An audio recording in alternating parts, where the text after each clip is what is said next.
Արձանագրումները նախային էր, որ Վարդան Ղուկասյանը որպես համայնքապետ տեղի ունեցած պրոցեսին այնպիսի մասնակցություն, որը կարող էր ինչ-որ հետևանք առաջացնել կամ ինչ-որ իրավիճակ փոխել, չէր կարող։ Այսինքն, եթե բերում են մասնագետները կատարում են որոշակի եզրակացություն, համայնքապետը այլ որոշում կայացնելու իրավասություն չունի, եթե անգամ կայացրեց, դա անօրինական կլինի։ Երկրորդը, որևէ վկա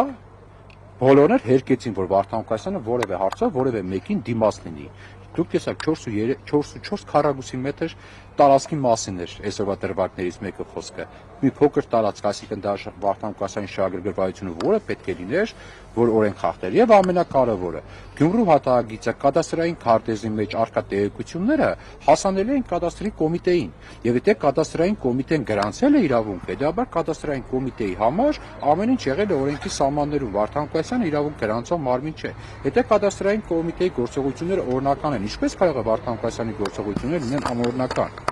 Այսինքն այստեղից փաստաթղթերը քաղաքացին տահել է կադաստրային կոմիտե եւ կադաստրային կոմիտեն համեմատրելով նույն քարտեզների մեջ, որը առկա է քաղաքապետարանում, մի հատ էլ իր քարտեզների հետ համեմատրել տեսել է, որ որևէ սահմանափակում, որևէ խնդիր չկա իրավունքի գրասման։ Հետեւաբար այս պայմաններում քաղաքապետին ասել, թե դուք դիտավորյալ հողի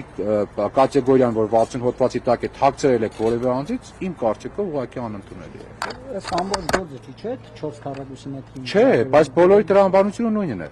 Նայեք ո՞րն է խնդիրը, եթե գաք Գյումրի Արենտինի շփվեք, մինչև հիմա էր, այն անգամ մի հատ վկայի քննինք, ասում է ինչի մասին է խոսում։ Քարտեզով տրված է, որ դա ճանապարհ է, բայց խորհրդային միության ժամանակներից այդ ճանապարհի տեղը ուղիղ շենքի կեսը ճանապարհի տեղում է սարքած։ Այսինքն շենք է եղել, գծողը եկել, այդտեղ ճանապարհ է գծել, առանց նայելու, որ այդտեղ պատկերացրեք այս շենքի փոխարեն քարտեզի վրա գծած նի ճանապարհ։ Հիմա ո՞րն է առավել, որ շենք կա այդտեղ, թե որ ինչ որ մեկը այդտեղ ճանապարհ է գծել։ Պարոն Հարապետյան, ճիշտ ենք հասկանում, որ Գյումրու գլխավոր հատակագծի քարտեզը եւ կադաստրի կոմիտեում եղած քարտեզը իրարից տարբերվում են։ Եվ դրա պատճառը ո՞րն է, երկրաշարժն է, հետ երկրաշարժյան տարիներն են, թե այլ որևէ պատճառ։ Գյումրու հատակագիծը եւ կադաստրային կոմիտեն, կոմիտեի կադաստրային քարտեզը իրարից տարբերվում են, բայց երկուսը իրար հետ տարբերվում են նաեւ փաստացի իրավիճակից, որն է պատճառը։ Երբ որ ամեն կառույց սկսել է գործողությունները կատարել, գծագրել, իրենք գծագրել են մոտավորապես գետնի վրա, տես նշեցել, տեղեր կա հասանելիություն չեն ունեցել։ Նայել են, մոտավոր գծել են։ Եվ այդ գծածը, երբ որ տայել են գետնի վրա, տեսել են, որ չէ, այդ գծածի տեղը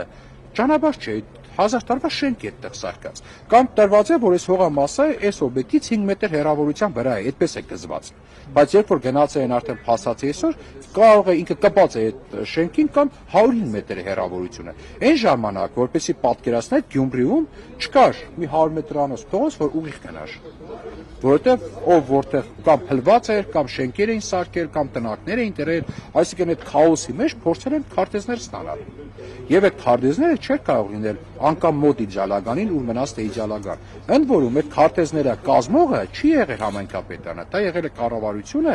եւ կառավարության կազմած քարտեզների ժամանակ չի եղել նաեւ տեխնիկական միջոցներ, օրինակ հողամասերը չեն նույնականացել կոորդինատներով, ինչպես հիմա են անում, որը առավել հստակ է։ Դա եղել է կողմնորոշիչ մետրերով։ Այս շենքից մոտավորապես 50 մետր էս կողմ, 40 մետր այն կողմ։ Բնականաբար դա եւ բնությունը պետք է իրարից տարբերվի։ Հիմա այդ տարբերության համար Վարդան Ղուկասյանն ինչ է տալու։ Պարոն Հայրապետյան, վկաների հարցակցության ժամանակ դուք տարբերաբար հանրային մեդիաներին հորդորում եք, որ իր կարծիքը չարտահայտի ժողովրդի հետ, ինչպես է գնահատեք հրավառությունը։ Առհասարակ այդ վարկագիծը նաև օրենքով է անընդունելի, որտեղ ուղիղ հարցաքննության դեպքում անձին չպետք է որդեք։ Երբ որ անձի որևէ պատասխան ասում եք ոչ կամ որևէ պատասխան ասում եք շնորհակալություն, ուրեմն առավել եւս իշխանություն կարող անձ է հանրային մեղադրողը, դա օբյեկտիվորեն կարող է վկայի ուղղորդել, որ ես իշխանություն կարող անձ եմ, որ կասեմ շնորհակալություն, հիշի այդ պատասխանը, որ սրանից հետո այդ բովանդակության պատասխան կտա, որտեղ որ կդժգոհել, հիշի ինչու դժգոհեցի, որպեսզի այսօր այդ պատասխաններ իմ մոտ դժգոհություն չառաջացնեն։ Առավել եւս սովորական քաղաքացին եւ նայում համազգեստով դատախազության աշխատակից ողջամիտ այդ ամեն ինչ ուղղորդումներ կարող են լինել։ Դրա համար մենք առարկում ենք, որպեսզի հանրային մեղադրողը իշխանության պայմանավորված ճնշում